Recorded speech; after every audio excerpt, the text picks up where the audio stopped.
C'est le grand suspense dans les quarts de finale de la Coupe du Monde de rugby. Philippe Spanghero, il porte un nom mythique et il publie au cœur de l'Ovalie, Philippe. Et on se dit, avec ce livre aux éditions Le Robert, évidemment, on va parler des expressions du rugby, de la passion du rugby. Mais là, la passion, elle est là, Philippe. Et ce qui va se passer, là, la France qui va affronter l'Afrique du Sud, on se dit, on va retenir son souffle. Mais c'est pas gagné. Ah non, c'est pas gagné, parce qu'on affronte les champions du monde en titre. Alors, de l'eau a coulé sous les ponts. Depuis 4 ans, l'équipe de France n'est plus ce qu'elle était. On est la 2e nation mondiale au classement World Rugby, devant les Sud-Africains. Mais malgré tout, les Sud-Africains, on l'a vu ces derniers mois, reviennent en très grande forme et sont prêts pour le rendez-vous. Ouais. Quelles sont les qualités des Bleus ? Qu'est-ce qui peut faire la différence aujourd'hui ? Et peut-être aussi, on va parler après des défauts, hein. Les qualités, elles sont très nombreuses. Je pense qu'on n'a jamais eu une équipe de France aussi forte. D'abord, on a une profondeur de banc qu'on n'avait pas eu depuis très longtemps. C'est-à-dire qu'il y a cette émulation qui fait que voilà, les remplaçants sont quasiment du niveau des titulaires et que ça oblige tout le monde à hausser son niveau de jeu régulièrement. Il y a un caractère collectif qui est quand même très fort et il y a une forme de désinhibition. Parce que cette nouvelle génération française, elle a battu toutes les grandes nations du rugby.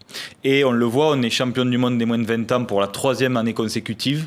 On a battu toutes les nations de l'hémisphère sud. Avant, quand l'équipe de France battait les nations de l'hémisphère sud, c'était considéré comme un exploit. Et c'était très dur de renouveler les exploits sur une compétition comme la Coupe du Monde de semaine en semaine. Oui. Aujourd'hui, c'est plus un exploit. Donc, la force de cette génération, c'est qu'elle est extrêmement professionnelle dans son approche, très humble aussi. Elle est consciente de ses qualités, avec beaucoup d'humilité. Je crois que ce mélange, il sert grandement notre équipe de France. Et alors, ce qui s'est passé dans les matchs de poule, ça renforce cette détermination. Le match largement gagné contre l'Italie, par exemple. Alors, oui et non. En fait, ça amène aussi des interrogations sur l'opposition qu'on a eue. Et est-ce qu'elle nous prépare à ce match contre les Sud-Africains ?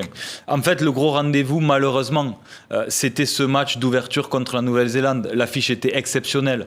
Chez nous, accueillir les Blacks en poule, les battre avec plus de 40 points, c'était exceptionnel, mais c'était très tôt dans la compétition. Et depuis, sans leur faire offense, mais on a joué des petites nations et on a du mal à savoir vraiment si elles nous ont préparés à ce choc qui nous attend contre l'Afrique du Sud. Oui, et puis là, en plus, on n'est pas dans la partie la plus simple de ces quarts de finale, hein. On n'affronte pas les Fidji, on va dire, en gros, hein. Non, mais en réalité, il y a un vrai déséquilibre entre ces deux tableaux. Alors, encore une fois, le problème, c'est que les tirages au sort sont faits très tôt et qu'au moment où ils ont été faits, les équilibres mondiaux n'étaient pas les mêmes. Le Pays de Galles était beaucoup plus fort, l'Angleterre était plus forte. Nous et les Irlandais, on était beaucoup plus loin au classement mondial. Et donc, entre-temps, tout ça a bougé. Et ça fait que finalement, que tous les prétendants au titre se retrouvent dans le même tableau. Et en face, on a un tableau qui est quand même relativement plus faible avec les Fidji, l'Angleterre, le Pays de Galles ou l'Argentine. On sait que l'Angleterre va se retrouver aux demi-finales, par exemple. On sait, non, mais c'est vrai que les Fidjiens ont été très séduisants au début, mais sur leur dernier match de poule, ont été inquiétants. Donc je pense que l'Angleterre devrait passer contre les Fidji, même si les Fidji les a battus en match de préparation à Twickenham pour la première fois de l'histoire. Les Anglais se sont quand même bien ressoudés durant cette compétition.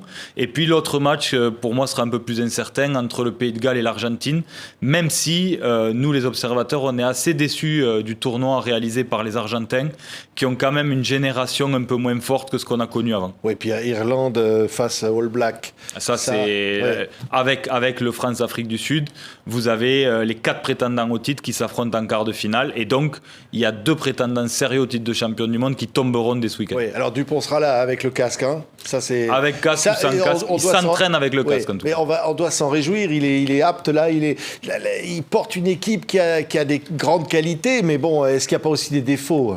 Il y a quelques défauts, je ne sais pas, mais en tous les cas, encore une fois, il y a quelques points d'interrogation sur cette capacité à rivaliser dans le défi physique avec les Sud-Africains.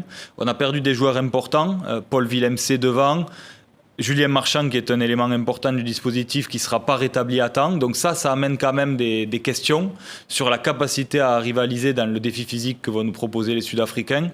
Après, des défauts, il n'y en a pas. Et puis, le sujet d'Antoine Dupont, il me dérange toujours un peu parce que vraiment, ce n'est pas des phrases quand on dit que le rugby est un sport extrêmement collectif.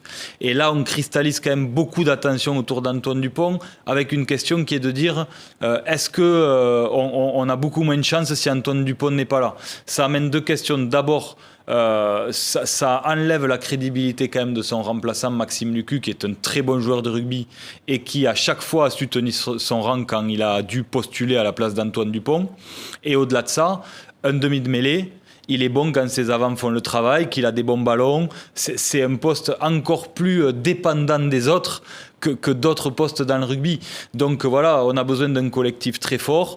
Antoine Dupont, c'est sûr, c'est le facteur X, et il y a une dimension psychologique qui rassure aussi ses coéquipiers quand il est sur le terrain. Ouais, si j'aime le rugby, c'est pas parce que c'est un sport violent, mais c'est parce que c'est un sport intelligent. C'est François Sagan qui a dit ça, et vous la citez dans ce livre, Philippe Spanghero, au cœur de l'Ovalie, on va parler de ce livre, ce sont les expressions du rugby. Alors vous avez une kyriade d'auteurs, d'écrivains, et puis Michel Denisot qui est derrière aussi, et vous avez été rencontrer plein de monde pour arriver avec des témoignages, Vincent Clerc, etc., pour nous dire, au fond, le rugby, c'est un langage, c'est presque une culture. C'est un monde. Voilà, le monde de l'Ovalie, comme on aime à l'appeler.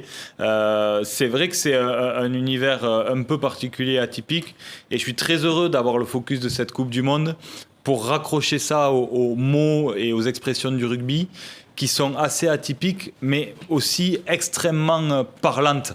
Voilà, ouais. Quand on parle de cette phrase de François Sagan, on peut aussi parler de la notion de transmission quand on parle de la passe, du soutien, le rôle du soutien en rugby d'un point de vue, on va dire, technique dans le jeu, mais aussi dans sa dimension philosophique. Il y a la notion de conquête, très important dans le jeu de rugby, savoir être fort sur sa conquête.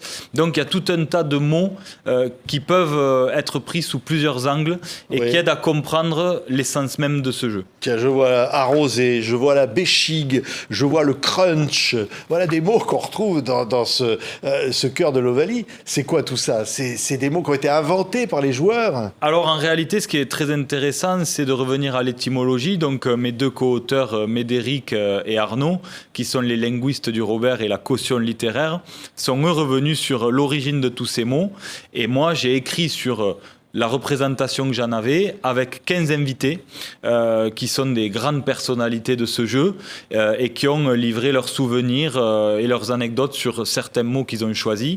Et donc, quand on revient à l'étymologie, on se rend compte que tout ça est un mélange entre des mots anglo-saxons, puisque le rugby est un sport inventé en Angleterre, mais aussi beaucoup d'inspiration du sud-ouest.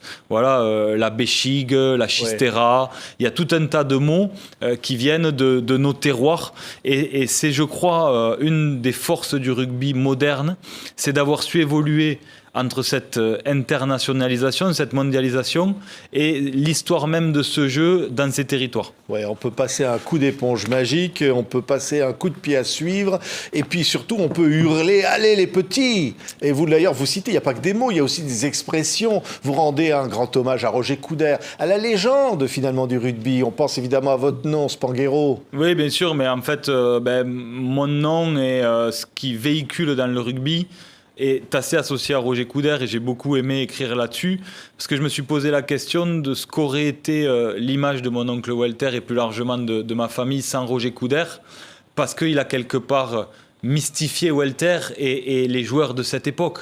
Il les a glorifiés avec beaucoup de chauvinisme, mais il y avait... on sentait dans les commentaires de Roger Coudert une affection pour ces joueurs et une volonté de les protéger. On voit la photo là, de Walter Spanghero. Ouais, c'est un combattant, hein. Il est toujours là, on le salue. Hein.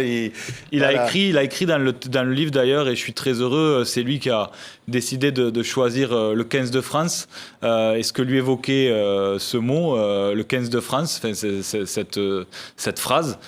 Mais c'est vrai qu'il y avait une relation particulière entre Roger Coudert et mon oncle.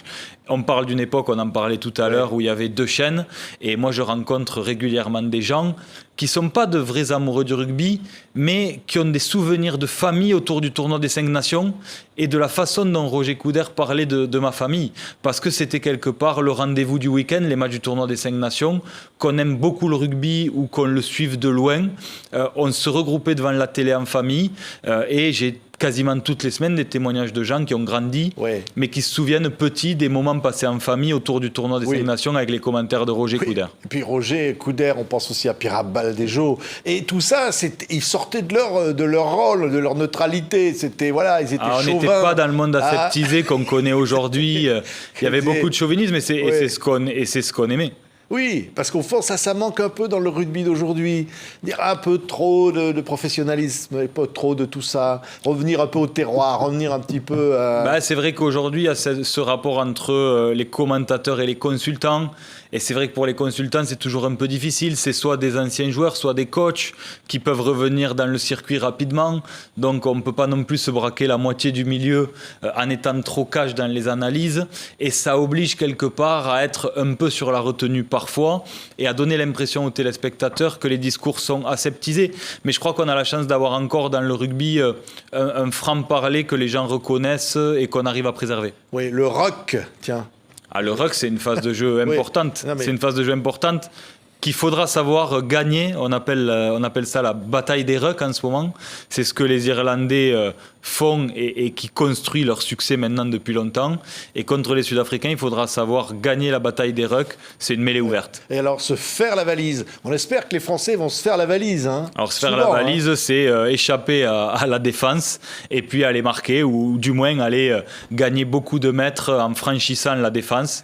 Et c'est ce qu'on appelle se faire la valise. Oui, parce que l'essai, c'est le but ultime du jeu, plus que la pénalité, plus que le drop. Bien sûr, mais c'est vrai qu'on est rentré dans un rugby où parfois la volonté des équipes, c'est de ne pas avoir trop le ballon, d'être fort défensivement et d'amener l'équipe adverse à la faute pour récupérer des pénalités. Mais World Rugby et les spectateurs veulent du spectacle et le spectacle est amené par les essais. Et donc les règles évoluent sans arrêt pour favoriser cette production de jeu dans les équipes et faire que la finalité soit de marquer des essais. Oui, avec Médéric Gasquet-Cyrus et Arnaud Richat. Ce livre, je vous le conseille, de Philippe Spanghero aux éditions Le Robert. Incroyable la découverte de ce monde, de cette culture, de cet environnement, des expressions, mots, anecdotes de la légende du rugby. Il faut avoir ce livre en même temps qu'on regarde évidemment les quarts de finale de la Coupe du Monde en leur souhaitant « Allez les petits ». Vous auriez envie de leur dire ça là ? Ouais, j'ai envie de leur dire ça parce que cette affection qu'avait Roger Couder pour les joueurs, on l'a pour notre équipe de France. Honnêtement, on a une équipe magnifique, autant sur le terrain qu'en dehors. On a des joueurs qui sont de très grands ambassadeurs de notre sport et de ses valeurs.